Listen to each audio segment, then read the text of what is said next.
Yo and hello everybody, Mike here, baseball collector, and today I'm going to do a video that I am super excited about doing.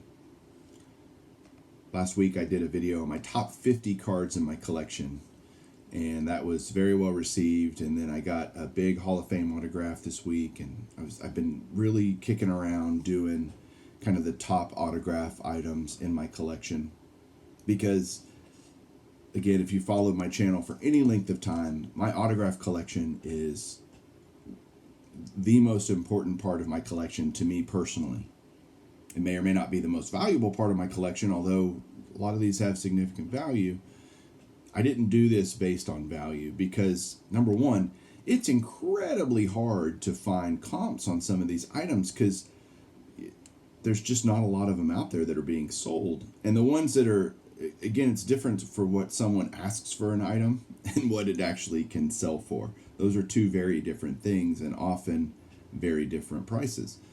And so to go off what someone has one listed for is not terribly relevant because there's a reason it's listed for that price and nobody's bought it yet because it's probably not worth that.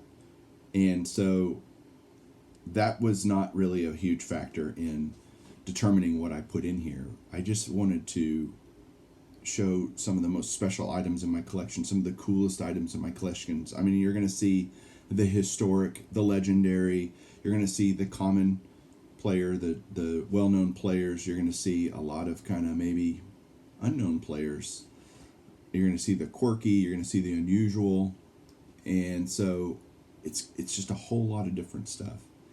And hopefully, if you get nothing out of this, you might see a player that you've never heard of, and it inspires you to go learn about them, to go read about them, because all of the items you're going to see today, they have a historic play. Every one of them is a Hall of Famer, by the way. That's first and foremost. But I'm going to have to, there's a lot of, the sizes of the items are different. And so I'm going to have to do different shots and setups to make sure that I do the item justice properly. And this is definitely going to be a longer video, so I really hope you stick around. I really hope you watch the whole thing in order to see what all I'm going to show off. I hope my passion for this just bleeds through the video so that you can see how much this stuff means to me and how cool I think it is and hopefully how cool you think it is. So let's get right to the items. We're going to start showing them off. Here we go. All right, so here we go. I am so excited to get this going. I tell you, it was so hard to try to pick 50-ish, somewhere between 50 and 60 of the items that I wanted to show on this video because, I mean, we're talking about picking from, I have over 3,500 baseball autographs in my collection, of which over 2,500 of those are Hall of Famers, and lots of players with multiple things that I have signed. And like, how do you pick your favorite Mickey Mantle autograph in your collection? How do you pick your favorite Joe DiMaggio or Ted Williams? And it was very difficult for me.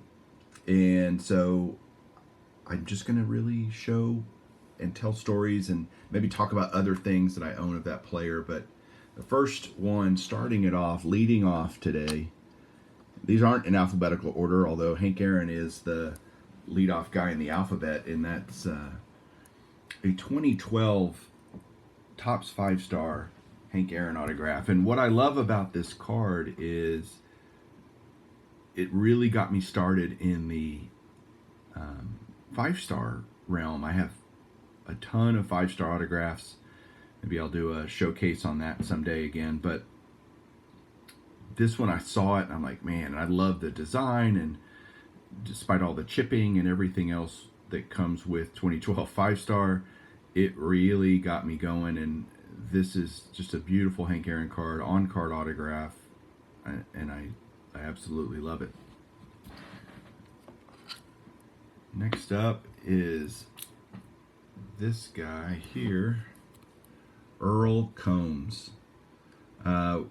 What's great about this card and why I love it is, A, of course, Earl Combs is a Hall of Famer, played for the great Yankees teams in the 20s, but it's how this was done. And so it looks like whoever got this signed by Earl Combs back in the day. This is a 61 Fleer, by the way, card.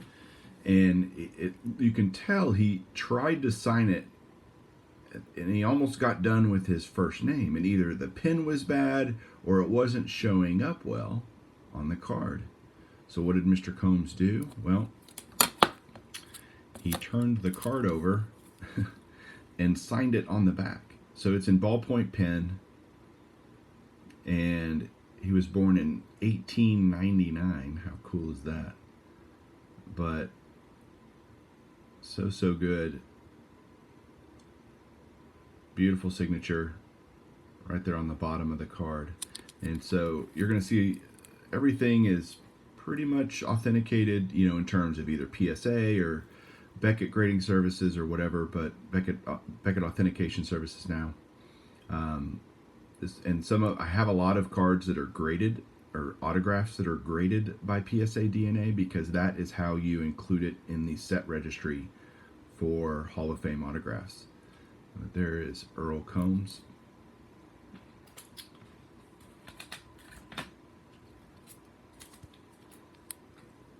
Next up is the 1967 Topps AL Rookies with Rod Carew, signed by Mr. Carew. This is just a gorgeous rookie card. Love Rod Carew. Who doesn't love autograph Hall of Fame rookies? At least I do. Maybe there are some people that don't, but I'm not one of them.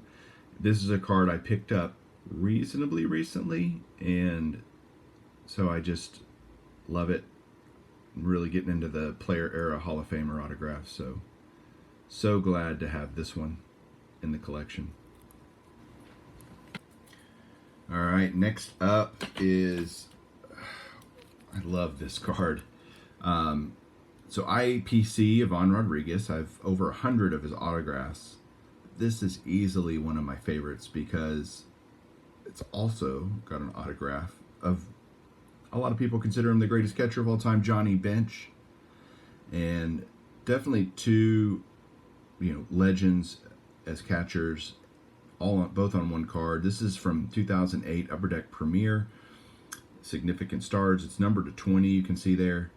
And again, this is a card I just get slabbed mainly to protect it, and the grades and whatnot are fine, but that's not why I do it for a card like this. It just looks better in a slab, quite frankly. And so love this card. So awesome. All right, next up. And this is all kind of random stuff, like in terms of how I put it together and how I'm showing it off. I'm doing a lot of the smaller stuff right now in terms of size, and then we'll move on to some of the larger items. But right here we've got a 1969 Topps Nolan Ryan card. Just fantastic. You've got Nolan Ryan's first solo card with Topps. Beautiful signature across the middle. You've got a great inscription, Miracle Mets, because in 1969 the Mets won the World Series. They were called the Miracle Mets. So this card just screams awesome. So many cool things about it, and just love that I have it.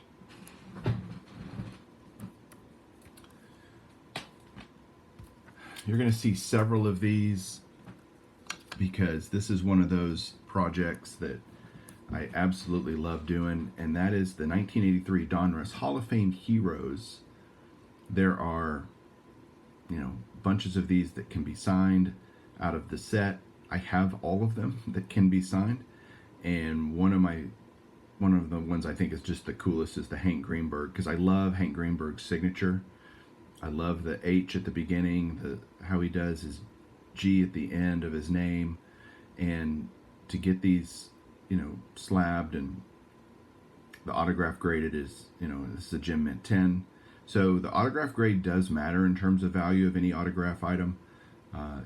It can affect, especially if it's a 10, it can be very sought after because just like me, guys doing the registry want that 10, want that perfect autograph. And so that makes this one a little more than a normal Hall of Fame Heroes, although again, these are items you can pick up pretty reasonably, but I love these Hall of Fame Heroes. Love the Hank Greenberg speaking of Hall of Fame heroes, here's another one. James Cool Papa Bell. The autograph, his autograph is all over the place in terms of quality and how it looks, but this is a great one because it says Cool Papa Bell, which was his nickname. And James Cool Papa Bell, what an amazing guy. I have tremendous respect for the Negro Leagues, what those players had to endure, how they were, excluded from the major leagues and how unfair that was. And there were guys that could have flourished in the major leagues. And James Cool Papa Bell is one of those. Satchel Paige said of Cool Papa Bell that he was so fast that he could turn the light switch off and get into bed before the room was dark. That's how fast he was.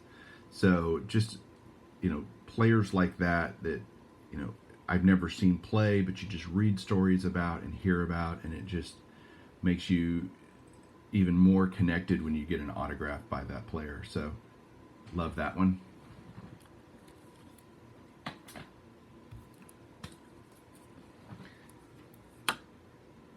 Yeah, Ted Williams is going to be included in this.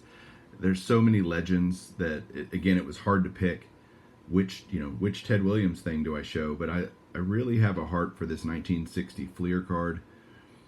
I got it a long time ago. Got it slabbed recently, again, just to protect it.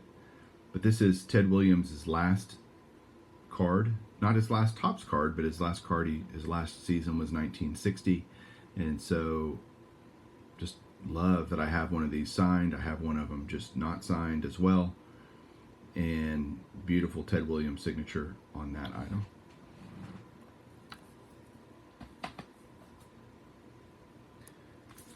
Next up, Mr. Honus Wagner. Love this. This is an item that I bought from my buddy Bill, the Hall of Fame collector. I actually bought it at a Yankees game in New York. Carried it around with me. Showed it to some people as we were walking around. And Joe Silver Jackify was with us as well.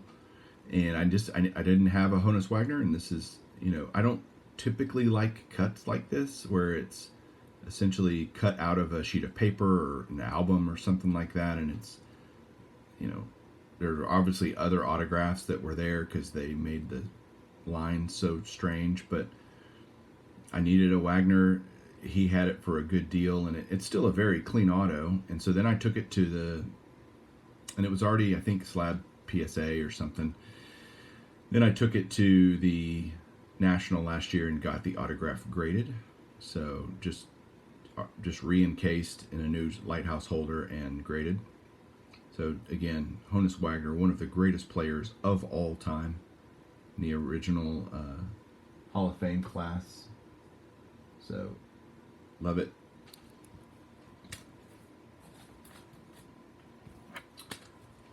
Another player era card. Again, several of those that are being shown, and again, that's on purpose because I love this part of my collection so much. This Mike Schmidt, again, it's just like the Nolan Ryan. This is his first solo card. His rookie card is obviously with Ron Say and some other dude from 73 Topps, but this is his first solo card. I really gravitated towards this one. I bought this in an auction house a long time ago as well, but I love the three inscriptions, the number of homers, hits, and RBIs. I think that just adds to the card, and again, its coolness factor. So that's why it's in this list. Oh man, we talked about him earlier, just a quote that he made, but Satchel Paige. Could Satchel Paige be considered one of the greatest pitchers of all time? I absolutely think so. I think he should be in that conversation of greatest pitchers of all time. Never really got to see him in the major leagues and in his prime. He was an old man by the time he pitched in the major leagues, but relatively speaking. But I love this business card. These are not hard to find out there. They're out there. They're not cheap necessarily, but there's a lot of these out there. because this is from when he was with the Springfield Redbirds as vice president. And what I love about it is obviously the autograph, but on the back, I'm going to put this closer to the camera. So if you want to pause this and read it, you can. But you got Satchel's rules for the good life. And there's a lot of, I love number 5, and I try to abide by number 5 all I can, which is avoid running at all times. Absolutely. So I love it. So read that. That's really cool. Satchel Paige, what a character. What an amazing guy. Amazing career. So love having that. How to pick a Koufax rookie, or not rookie, how to pick a Koufax auto to show. Well, I chose this one for several reasons. Number one, this was, I've only done 2 group breaks ever that I've participated in my collecting life. And this was one of them that I did back in 2017 when this product came out, Topps Transcendence, one of those, $27,000 cases or whatever it was, and every card's autographed, and it was a random spot. So it's basically they would open all the cards and then you would get put in on a random spot. And I happened to get the Koufax purple, which is numbered to 10, you can see there. And this is another card I simply got slabbed to protect it and to make it easier to handle. Sandy Koufax's autograph is so great. He is has such an amazing story and such a great player, great career. So there's that one, Sandy Koufax.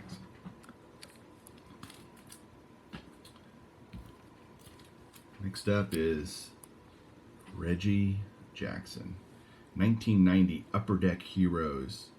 This is the first autograph card that was ever issued in packs. They had a promotion in Upper Deck, 1990 Upper Deck, called Chase the Reggie, or Find the Reggie, one of those two. And there were 2,500 of these randomly inserted into packs. You could open cases of 1990 Upper Deck and never pull this card. So it's definitely a hard pull. Again, they're not hard to, they're out there, like you can get them, but they're not cheap anymore. And so this is also one of those cards that's in the 300 Great Cards by Mike Payne.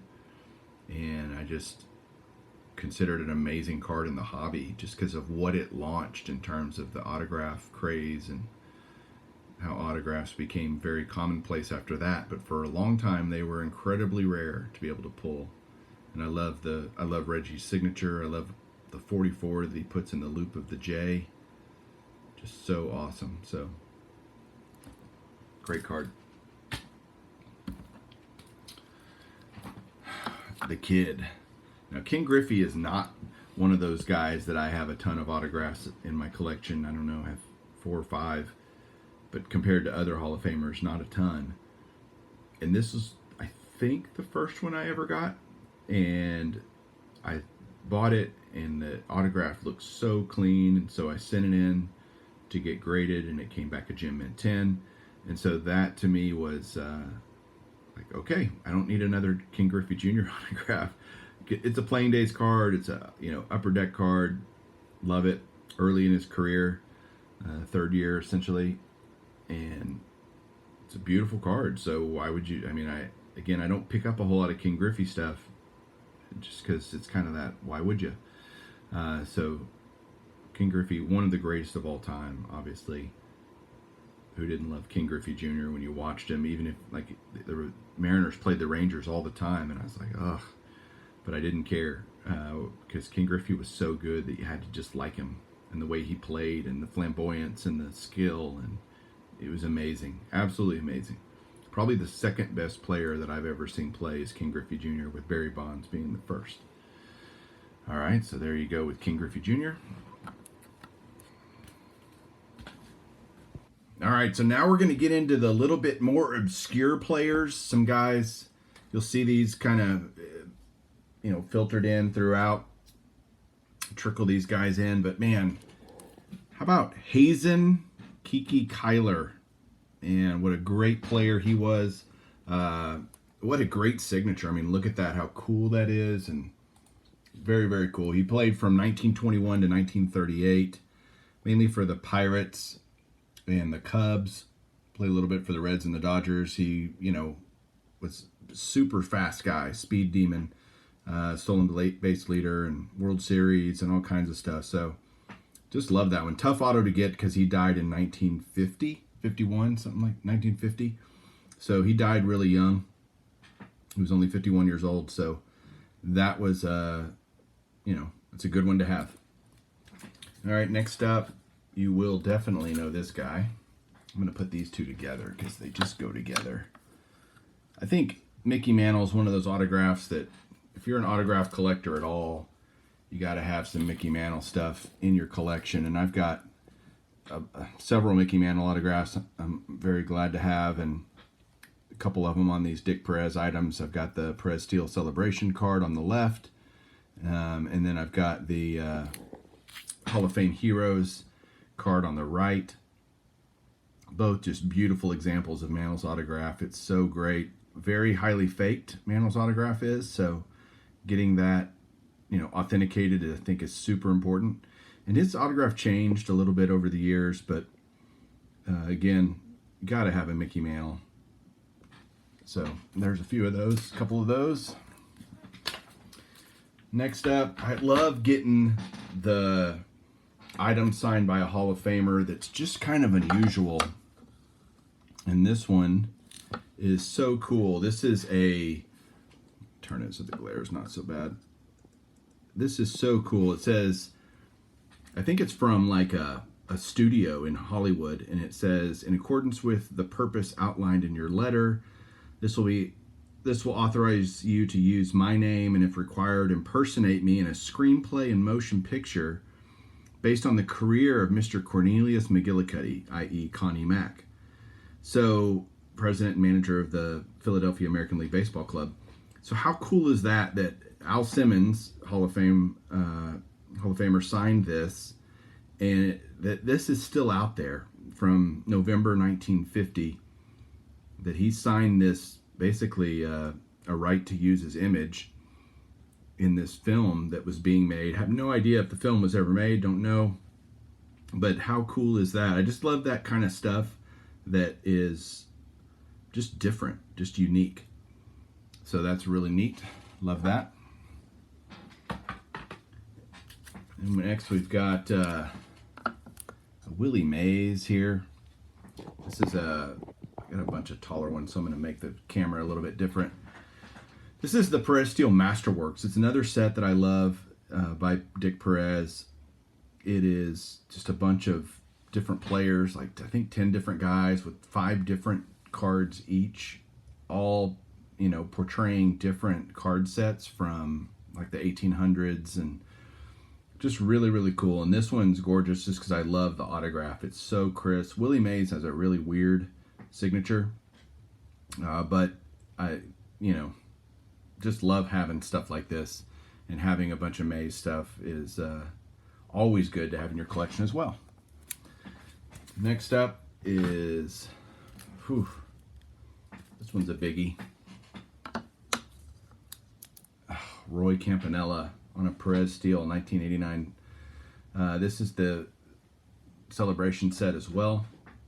Mint 9 on this. This is post-accident, so Roy Campanella has 2 very different signatures. One before he got into his automobile accident, and then after. Afterwards, all of his signatures were done essentially assisted with some type of mechanism that helped him sign his name. But that's what his signature looked like post accident. But still, just to have a Roy Campanella autograph is awesome. To have it on a Perez-Steele is even better. And I just love his story, and he was such a great player, and so awesome. Roy Campanella. Seeing a theme here right now. I've got a bunch of these Perez-Steeles, but I'm only showing a few of different guys. Stan Musial, Stan the Man. To me, Stan Musial is so underrated in the hobby, and his autographs are everywhere. I mean, you can buy them all day long. There's tons of them. He signed a ton when he was alive, but he was, just literally one of the greatest baseball players ever. So many hits and just such a great career. Love Stan Musial stuff. I have a ton of it, and this is just one of my favorites, this Perez-Steele postcard. So, Mr. Stan the Man. All right. All right, next up, one of those kind of, again, one of those different guys, those maybe obscure guys, but here's a postcard, a government postcard, index card, signed by Cal Hubbard. And Cal Hubbard, I mean, what an amazing guy. He played in the NFL from 27 to 36 for the Giants, the Packers, and most of his career was with the Packers. But he also was an American League umpire from 1936 to 1951. He is the only person that has been elected to both the National or Pro Football Hall of Fame as well as the Baseball Hall of Fame. And he's also a member of the College Football Hall of Fame. So Cal Hubbard was really good at everything he did, pretty much. And so having this is great. It's just one of those kind of different ones that I love in my collection.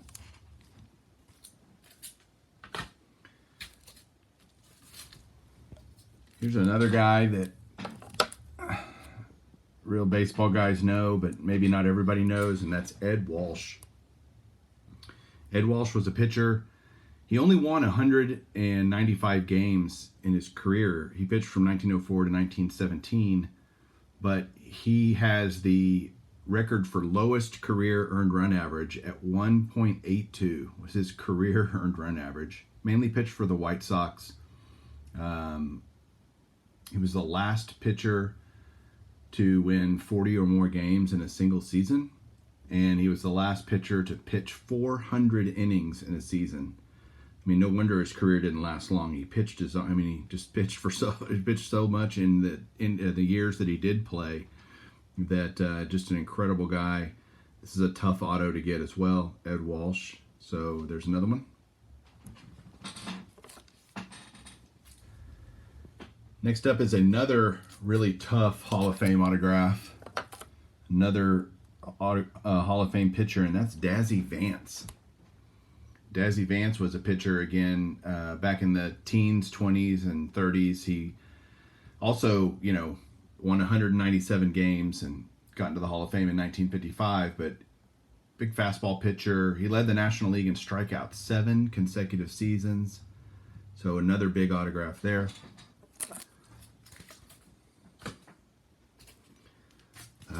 The old professor, Casey Stengel. I included this one just because I love Casey Stengel's place in baseball history as manager for, he managed, mainly known for managing the Yankees, but he managed the Mets and just when they started. And so Casey Stengel is just one of those characters in baseball lore, all the Stengelese and everything. He's just so great. I love that he wrote New York Mets Hall of Famer on his signature on this one. Love it.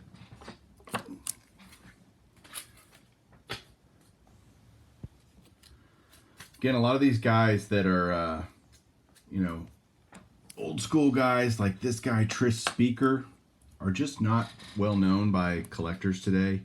And it's kind of sad to me that a lot of these guys get overlooked, and I just love this. It's a government postcard, and Tris Speaker was one of those amazing ball players. Played for Boston and the Red Sox, and took them to 2 World Series championships, or was part of 2 World Series championship teams. He hit .345 for his career.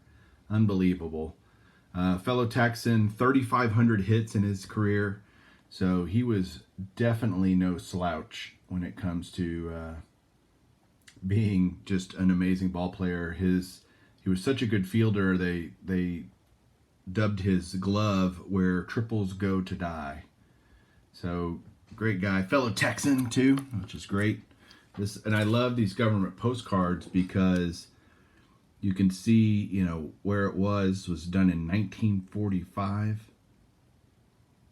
And so, awesome. Tris Speaker.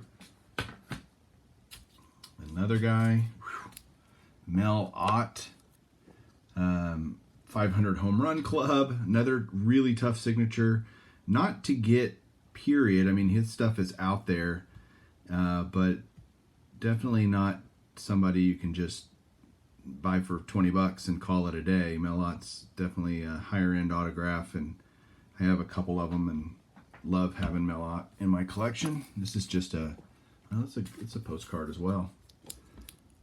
This is from 1956. Love that you have that little stamp there.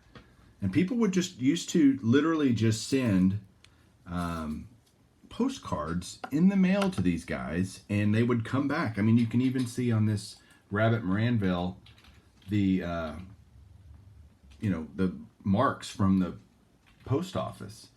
And Rabbit Moranville, another tough one. He does this a lot where he writes in "yours in sports" in quotes. He does that a lot on his autographs.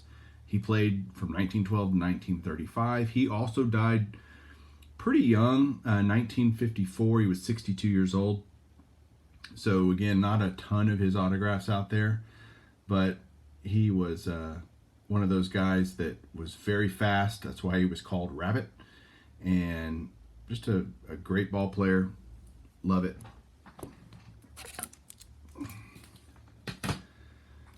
Next guy. Kind of interesting to have a guy like this in your collection, and there's a whole lot of reasons. Kennesaw Mountain Landis, first commissioner of baseball, became commissioner after the Black Sox scandal in 1919 to kind of clean up the game, and he oversaw the hearings on all the Black Sox players that were eventually banned from sports. Well, they eventually named the MVP award, the Kennesaw Mountain Landis MVP award, which has recently been rescinded by the Baseball Writers Association, because Landis was incredibly pivotal and critical in making sure that black players never played in the major leagues. And that, to me, is an absolute travesty and terrible. I don't know how you reconcile that. It's weird. Do I think it's horrible? Absolutely. How do you can you change history? No. Did Kennesaw Mountain Landis do some good things for baseball? Yeah, he did. But to me, he's just kind of known as the guy that, had this conspiracy to basically keep black players from being signed by major league teams. There were plenty of times, even before Jackie Robinson, that black players were, considered to be signed by major league teams, and he blocked it every single time. And to me, that's just sad. But it is a part of the history of the game, and so there's Kennesaw Mountain Landis. All right, next up, the Frenchman, Nap Lajoie. He signed, he dates his signatures a lot. This one's dated 11/4/55. He actually died in 59, so he was, 4 years before he died. So he was around 80 years old when he signed this, and still has got that beautiful flowing signature. Very tough. He was 3,000 hit guy. He was actually the third guy ever to have 3,000 hits after Camp Anson and Honus Wagner. Just an amazing player. Played from 1896 to 1916, career average of 339. Unbelievable. Voted into the Hall of Fame in 1937, so he was part of the second class as well. Unbelievable. So love having that. Nap Lajoie. Next up is another one of those kind of forgotten guys, and that's Harry Heilman. Heilman played for the Tigers for most of his career. Started in 1914 and through 1929 played for the Tigers. So he was alongside Ty Cobb. Believe it or not, beat him out 4 times for the batting title, hitting .342 for his career. Again, one of those guys in an era he was just overlooked by not only his teammate, but playing in the live ball era, the start of the live ball era with Ruth and stuff. He was just an amazing hitter, absolutely amazing hitter. Hit .403 in 1923. 398, 393, 394. I mean, it's just unbelievable when you look at a guy's statistics like that. Beautiful signature. I mean, look at those H's. Just very distinctive, and I just love another very, very tough auto. Harry Hellman. All right, next up, Lefty Grove. God, Lefty Grove. I keep saying this, but it's just so true. You get these guys that are, again, not as thought about when they think about other guys of their era, but Lefty Grove was as good as any when he played for the Philadelphia Athletics. Connie Mack's team, he won 30. He was 31-4 in 1931. He won 300 games exactly in his career and lost only 141. A 680 winning percentage. That is insane. Led the league in strikeouts, 7 seasons. Won an MVP award in 1931. So Lefty Grove should not be left out of any conversation when you're talking about, greatest pitchers of all time. He should definitely be in the conversation. So love that. All right, next up is just one of those items that totally belongs in my collection, and I absolutely love it. It's Nellie Fox, and Nellie Fox was a coach for the Rangers when they first moved to Texas from Washington in 1972. Ted Williams was the manager then. I don't know if Fox was the hitting coach or the infield coach or whatever, but to find a Nellie Fox autograph of him pictured in a Texas Rangers uniform, when I saw this, I absolutely had to have it. And I'm sure I overpaid. I actually don't have any idea what I paid for it. I can't remember, but I didn't care what grade it was. At the time, it was my first Nellie Fox autograph, and his autograph is pretty tough, actually. Certainly expensive, maybe not tough, but I haven't seen one Nellie Fox autograph ever in Sharpie. I always see it in ballpoint pen, and you can see the chaw on the left side of his mouth.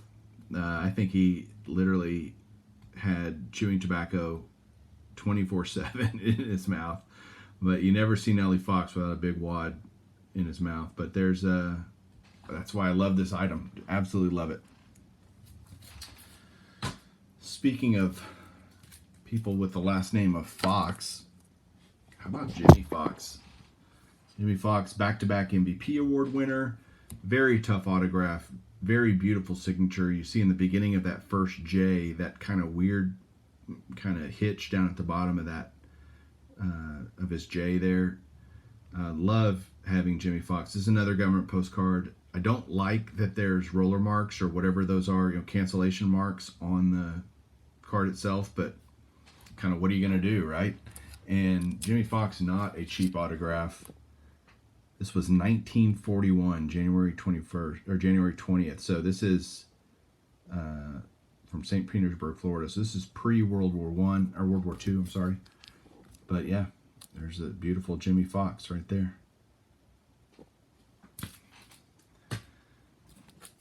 Again, I keep going back and forth between these different sized items, but that just is what it is. Here is the 1993 Pinnacle DiMaggio autograph. This is a set of 5 autographs, and this is one of my favorite DiMaggio autographs, just because I love the idea. First of all, it's such a clean design. There's 5 different cards. This one is my favorite because it's about the streak, his 56-game hitting streak in 1941, which I don't think anybody will ever surpass.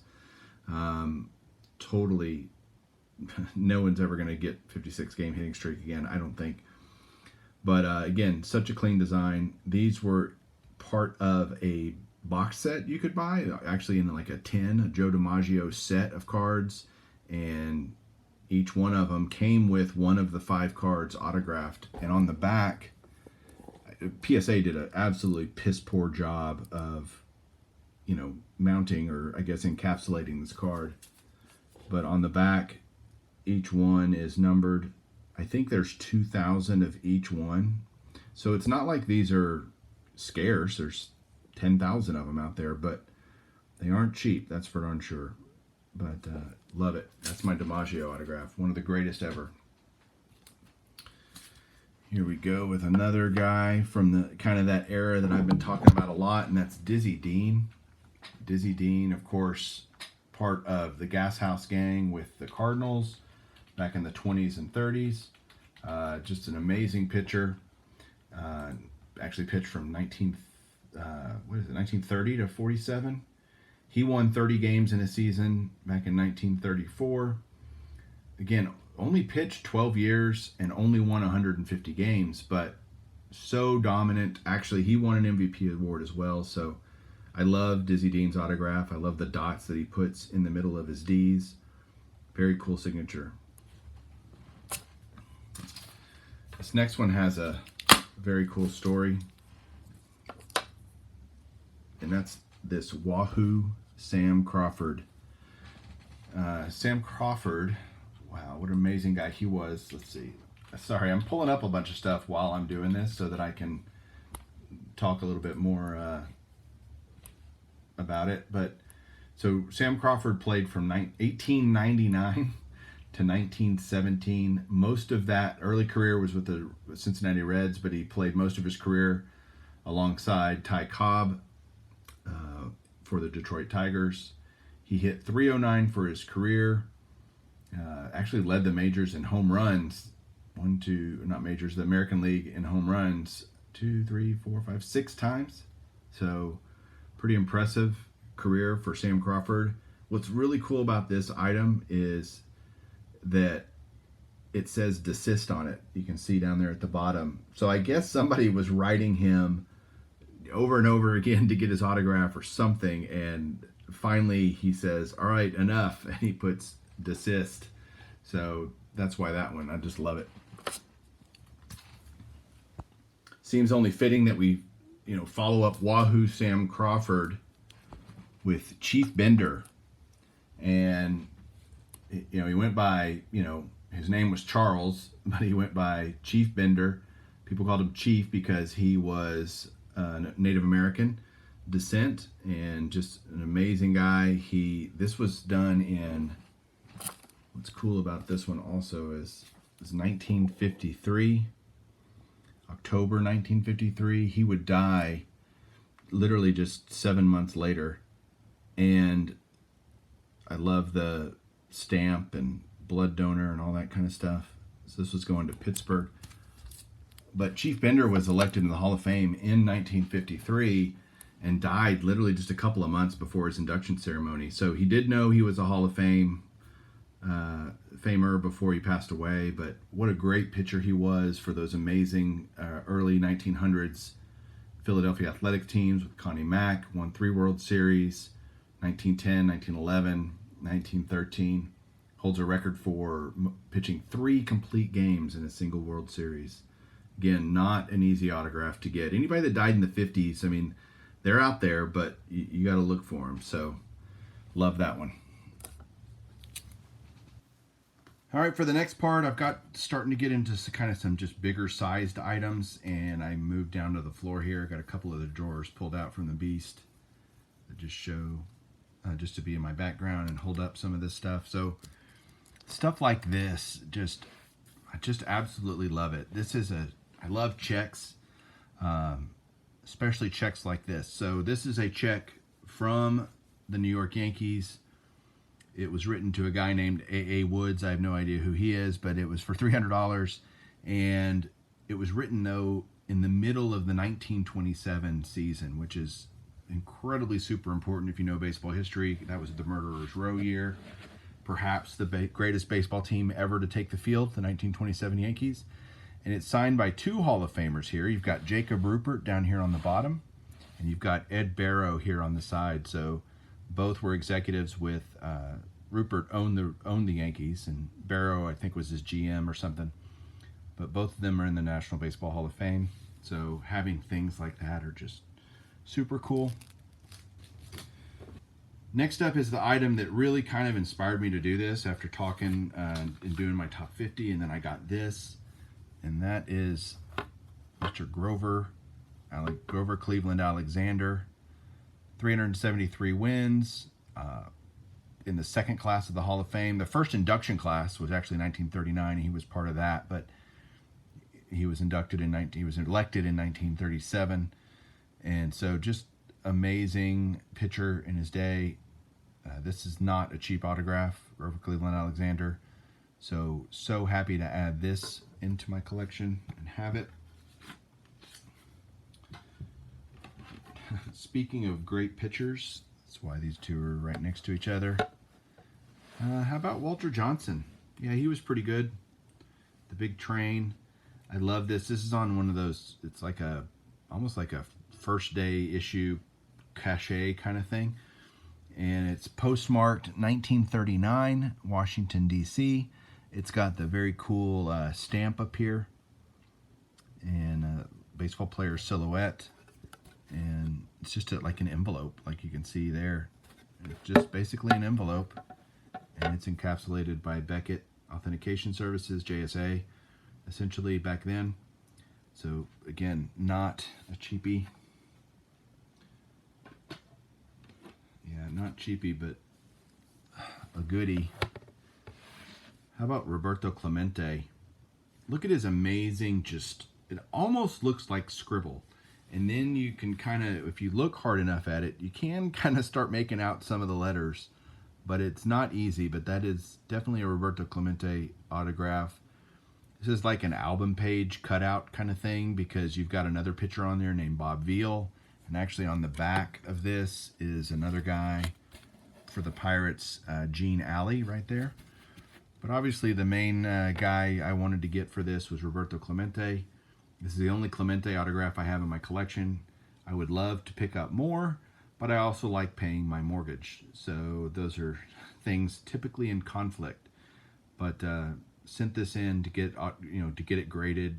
It was already authentic. It was already PSA slabbed. I just wanted the autograph to get graded. So there is that, Roberto Clemente. I told you guys I love checks. So let's take a look at this one. This is a check from Herb Pennock. Again, another one of those amazing pitchers back in the day, mainly for the Yankees. He was just World Series wins and all sorts of stuff. But Herb Pennock is another tough auto. This check is from 1942. Again, the bad thing about checks from these days is the way they canceled the checks, and that's basically putting holes in it. In this case, it outlines the word paid, and it really sucks if that really hampers the signature at all. And there's a lot of times it does, and in this case it doesn't really touch the signature. So that's what attracted me to this one. But Herb Pennock, awesome.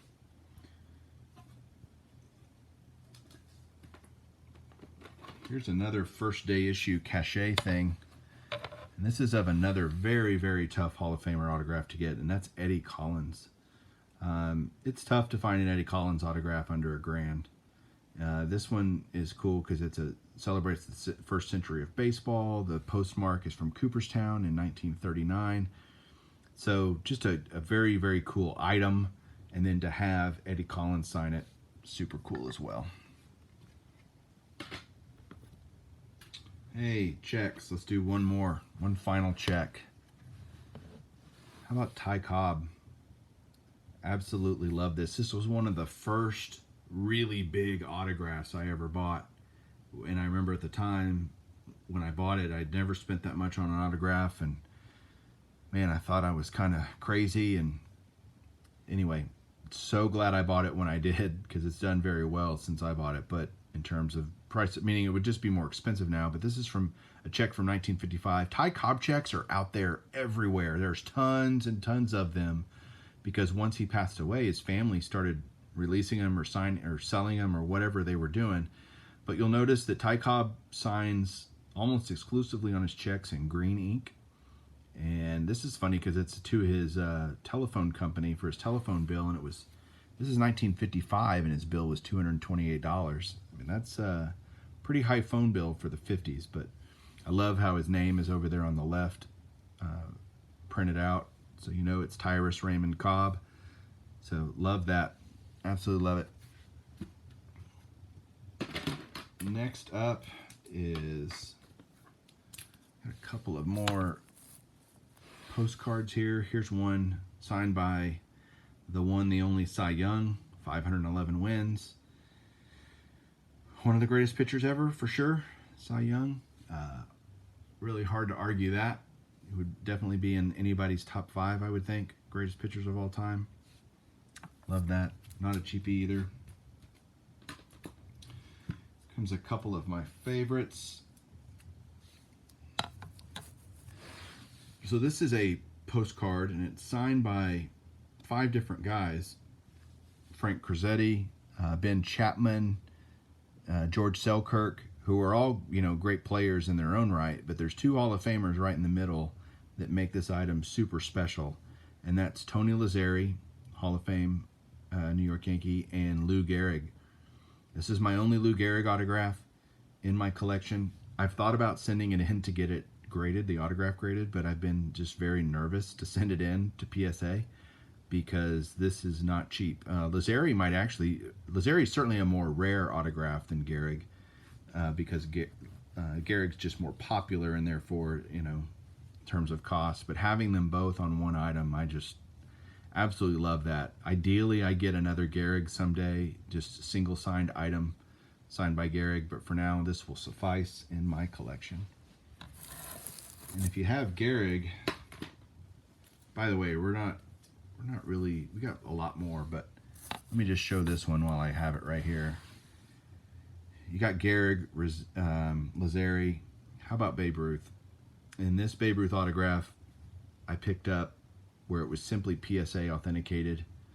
Sent it into PSA. It came back a Gem Mint 10. And these are things that just don't show up very often. I think the last PSA 10 Babe Ruth was, it's gone for over $10,000. Would this one go for over $10,000? I don't know. But I know I didn't pay $10,000 for it, so I am just thrilled to death to have it. Such a clean, beautiful signature. I mean, Babe Ruth's signature might be one of those that every baseball fan, or certainly anybody in the hobby, knows what Babe Ruth's signature looks like. Just, you could look at a signature and go, that's Babe Ruth. Plus, you can read it. That's also helpful compared to most guys. All right, continuing on. How about this guy, Jackie Robinson? This was the first time when I bought this that I had ever spent more than $1,000 on an autograph, and I actually spent exactly $1,000 on this back at the 2014 National, and it was a story where a guy had it at his table, and I think he wanted $1,500, something like that for it. I can't remember exactly, but I offered $1,000. He said, no, I can't do that. So I walked away, and he literally came chasing me down and said, okay, I'll do it. And so that's how I got my Jackie Robinson autograph. It's, again, the only one I have of Jackie, and it's a great one. So it's kind of one of those, I'd rather spend hobby money on other things. This one's dated 1955 as well. So still during his playing days, that one. I'm going to put that right there because it's really important as I show the next item. Because Jackie Robinson would have never made it to the major leagues without this guy. And that's Branch Rickey. And again, if I can get these, letters and stuff, this is from 1949. So Jackie was in the majors already.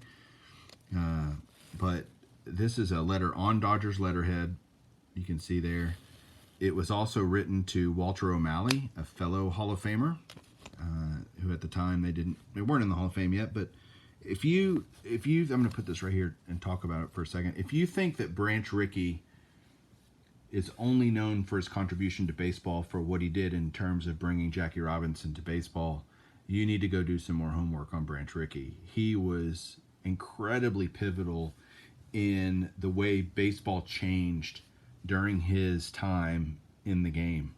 He developed the farm system. It didn't exist before. And when he was a executive with the St. Louis Cardinals, he started a farm system, and that became, every team started having farm systems, and just so many contributions to the game that Branch Rickey did. Obviously, everybody knows him for what he did to bring Jackie Robinson to the big leagues, but what an amazing guy and incredible courage. So those two just feel like they need to go together. We are getting towards the end, guys. But you guys said you wanted to see this stuff, so Here's another letter again. Love letters. This one's actually slabbed. I mean, it's a full slab. I mean, this giant slab. I got a bunch of letters I'd love to get this way just because of the protection that it provides. But what this is a letter from 1962, signed by Rogers Hornsby down there at the bottom. And what I love about it is it's a letter from the National Baseball Hall of Fame to Rogers Hornsby, basically inviting him to the induction ceremony, seeing if he would be able to make it, that they'll take care of all the arrangements, hotel reservations, yada yada. So basically saying, hey, can you make it? And he says down here, hey, unfortunately, I'm not going to be able to make it, but I hope to soon. So just such a cool piece of baseball history, and to have those things, I just love it. Next up, again, talking about. All right, so next up, you guys know how crazy I am about all things Dick Perez, and every celebration set that would come out had this little book with it. If you bought the set, it came in this beautiful big box and has this thing describing it, this book. And the book's very colorful. It's got beautiful pictures in it. Each of those are also numbered correspondingly with whatever number of set it was. And this one happens to be pretty unique because on each of the pages, you can see a quick picture of the different cards. They're in alphabetical order. And what's great about this one is it's signed by so many guys. You got Aaron and Aparicio and Banks and Johnny Bench and Yogi Berra and Lou Badreau. Obviously, there are guys that had already passed away in the set that had not signed it. But I just love multi-signed pieces like this. You're going to see that through the rest of this. And it's hard to value kind of these multi-signed pieces because you've just got so many different guys pictured in it that it's very, very difficult to put values on stuff like this. Just love it. Love it when the whole page is done too, like that one. There's Mickey Mantle on that. So, I mean, this kind of stuff is very unique. I mean, I can't imagine how many of these are actually out there that are this complete. I can't believe there's a ton of them. And so when I get things like this, it's just super special to me for my collection. Let's see, there's one more page. It's got Billy Williams and Carl Yastrzemski on it. So, yeah, absolutely love stuff like that. Can't get enough of it. So multi-signed pieces, historical pieces, all things I love. Here's another historical piece that I'm going to get out of here. I bought this from REA Auctions back in, about a year ago, actually.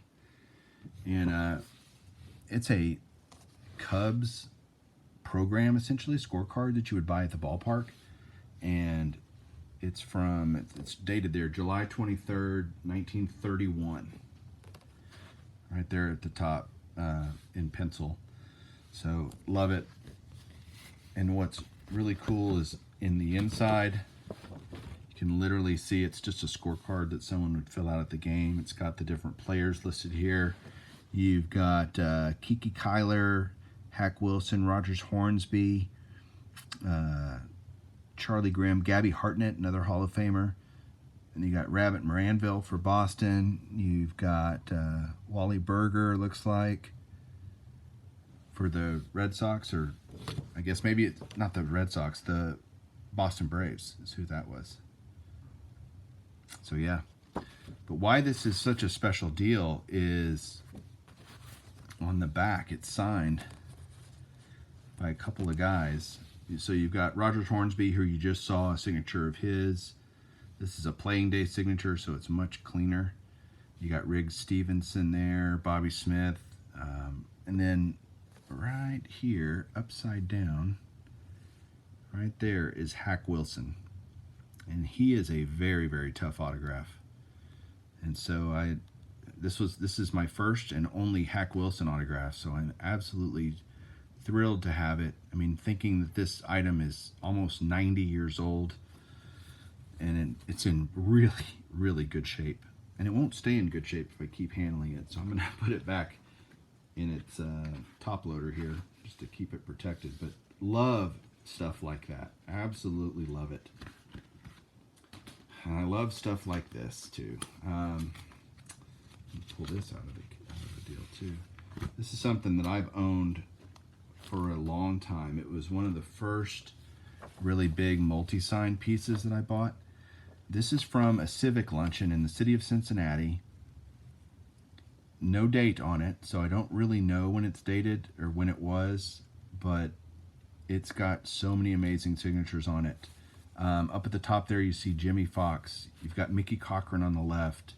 If I go down where my thumb is, you've got Rogers Hornsby again. You've got Charlie Gehringer and Paul Wainer, who's a really tough Hall of Fame autograph. On the right, you've got Connie Mack and Tris Speaker. And then this is my only Kid Nichols autograph. Kid Nichols, amazing Hall of Fame pitcher. So there's so many guys on here. What's funny is there's guys listed on the program that didn't sign it, like Cy Young is not on this.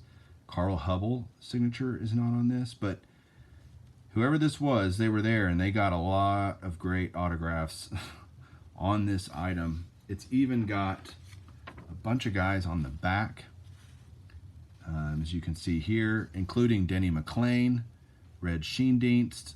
So I don't know if this is one of those things that was done. There's Paul Daffy Dean, who was Dizzy Dean's brother. But I don't know if this is one of those things that was signed, you know, in the 60s or something. I don't really know. I guess I could go back and try to figure out when all of these guys were alive. That might help me narrow it down. But a piece like that, man, just so cool. Which brings me to the favorite piece that I got two more pieces, guys. One of them is literally my favorite piece in my collection that I've ever bought, and the other one is my favorite piece of memorabilia / autographs, Hall of Fame and whatnot that I have in my entire collection. So let me set these up and then I'll be right back. Okay, so I'm going to try to hold this steady as I talk through these two items. Look at this.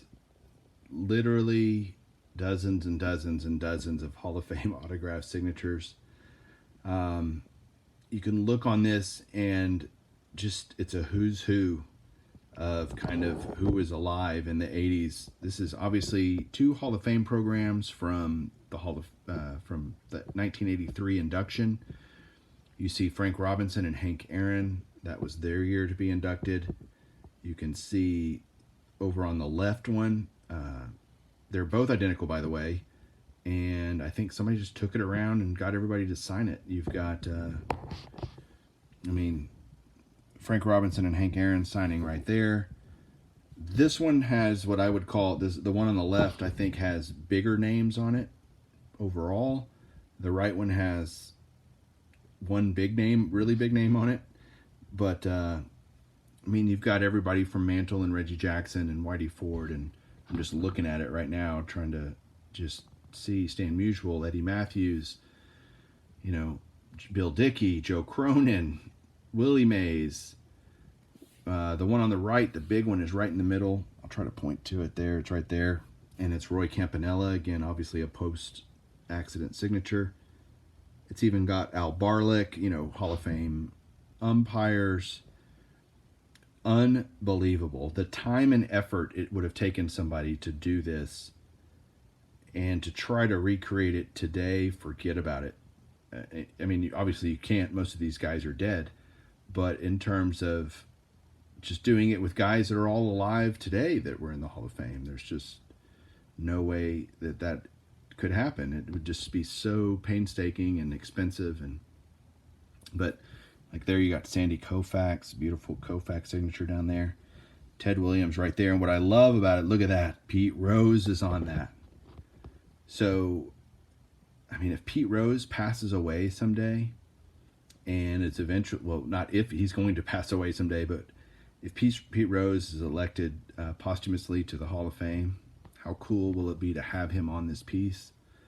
Up here, got Joe DiMaggio, Ernie Banks, Willie Stargell. So many guys And this is a piece I've had for 5 years. I bought it from Heritage Auctions back in May of 2015. Heritage is here local. They're over in Dallas. And literally when I won it, I drove over to Dallas to pick it up. I did not want this going through the mail. I just thought it was so, so cool. All right, so there's my favorite item in my collection that is Hall of Fame autographs that I've ever purchased in my, career as a collector. Now let's look at my favorite item. Yep, that's right. We're going to talk about a baseball. This is, without a doubt, my most favorite item in my collection, autographed item in my collection. This is a ball. It's a Bobby Brown official American League baseball that my dad took around with him when I was a kid as he was working as a cameraman for the Texas Rangers up in the booth. Whenever he would see a Hall of Famer, we just called it, around the house, we just called it the ball. And my dad would take this ball and try to get a signature on it. And over the years, he accumulated a bunch. I'm just going to show these to you panel by panel. So on this panel here, you've got George Kell, Al Kaline, Brooks Robinson. Over on this panel right here, you've got 2 Hall of Fame announcers. You've got Ernie Harwell and Mel Allen. It's one of the reasons I love Mel Allen so much and use him at the front of some of my videos. Right here, you've got Harmon Killebrew, Reggie Jackson, and Nolan Ryan. Let's see. Right here, you've got Don Drysdale and Phil Rizzuto. And then right on the sweet spot is a very old and starting to fade Mickey Mantle autograph. And this is just, again, so special to me, mainly for the memories, the fact that my dad went to so much effort to accumulate those over the years. It really kind of launched me into the Hall of Fame stuff. As I got started, I had the ball, and my dad had given it to me years earlier, and I just treasure it, absolutely treasure it. And it's kind of one of those, what do you value something like that? And the answer for me is priceless.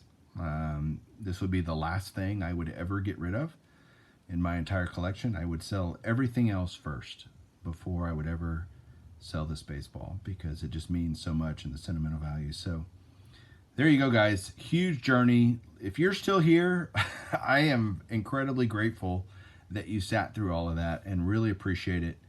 Hope you enjoyed it more than anything and just learned something. So we will catch you guys soon. Keep collecting.